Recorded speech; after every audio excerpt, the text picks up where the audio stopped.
യുവനടിമാരിൽ ശ്രദ്ധേയമായ താരമാണ് പ്രയാഗ മാർട്ടിൻ. നിരവധി ഹിറ്റ് ചിത്രങ്ങളിൽ അഭിനയിക്കാൻ പ്രയാഗയ്ക്ക് കഴിഞ്ഞിട്ടുണ്ട്. സമൂഹ മാധ്യമങ്ങളിലും ലക്ഷക്കണക്കിന് പേരാണ് പ്രയാഗ മാർട്ടിന്റെ അക്കൗണ്ട് പിന്തുടരുന്നത്. സിനിമകളിൽ വ്യത്യസ്തമായ കഥാപാത്രങ്ങളാണ് പ്രയാഗയ്ക്ക് ലഭിച്ചത്.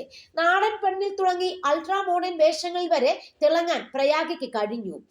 സിനിമയിലും പുറത്തു മേക്ക് ഓവർ നടത്തുന്ന പ്രയാഗ മാർട്ടിന്റെ വ്യത്യസ്തമായ ലുക്കുകളും സമൂഹ മാധ്യമങ്ങളിൽ വൈറലാകാറുണ്ട്.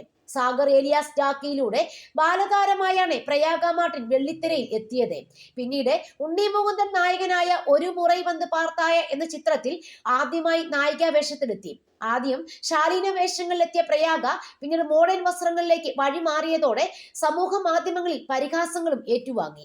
നിരവധി ചിത്രങ്ങളിൽ അഭിനയിച്ച പ്രയാഗ മലയാളത്തിന് പുറമെ മറ്റ് തെന്നിന്ത്യൻ ഭാഷകളിലും അഭിനയിച്ചു തുടങ്ങി. വ്യത്യസ്തമായ ഫാഷൻ ട്രെൻഡുകൾ പരീക്ഷിക്കുന്നതിലും മറ്റ് നടിമാരേക്കാൾ മുൻപന്തിയിലായിരുന്നു പ്രയാഗ. നടിയുടെ ഫോട്ടോഷൂട്ടും ചിത്രങ്ങളും സാമൂഹ്യ മാധ്യമങ്ങളിൽ പെട്ടെന്നാണ് വൈറലാകുന്നത്. മുടിയിൽ നിരന്തരം വിവിധ കളറുകളും ഹെയർ സ്റ്റൈലുകളും പരീക്ഷിക്കുന്നതും താരത്തിന്റെ പതിവായിരുന്നു. ഇതിന്റെ പേരിൽ ഏറെ വിമർശനങ്ങളും കേട്ടു. പൊതുവേദികളിൽ കീറിയ പാൻസും വ്യത്യസ്തമായ ഹെയർ സ്റ്റൈലുമായി വരുന്നതിനും നിരവധി അധിക്ഷേപ കമന്റുകളാണ് താരം കേട്ടിട്ടുള്ളത്. എന്നാൽ ഇത്തരം കമന്റുകളൊന്നും തന്നെ ബാധിക്കില്ലെന്ന് നടി പല അഭിമുഖങ്ങളിലും വ്യക്തമാക്കിയിട്ടുമുണ്ട്. ഇപ്പോഴിതാ മാധ്യമങ്ങൾക്കെതിരെ രൂക്ഷമായ വിമർശനവുമായി പ്രയാഗ രംഗത്തു വന്നിരിക്കുകയാണ്. തനിക്കെതിരെ അടിസ്ഥാനരഹിതമായ വാർത്തകൾ പ്രചരിപ്പിക്കുന്ന മാധ്യമങ്ങൾക്കെതിരെ നിയമ നടപടികൾ സ്വീകരിക്കുമെന്ന മുന്നറിയിപ്പാണ് പ്രയാഗ നൽകുന്നത്. സമൂഹ മാധ്യമങ്ങളിൽ പങ്കുവച്ച കുറിപ്പിലൂടെയാണ് താരം തന്റെ പ്രതിഷേധം അറിയിച്ചത്.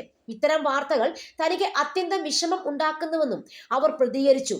തന്നെ പിന്തുണയ്ക്കുകയും സ്നേഹിക്കുകയും ചെയ്യുന്നവർ ഇത്തരം വാർത്തകൾ വിശ്വസിക്കരുതെന്നും നടി അഭ്യർത്ഥിക്കുന്നു.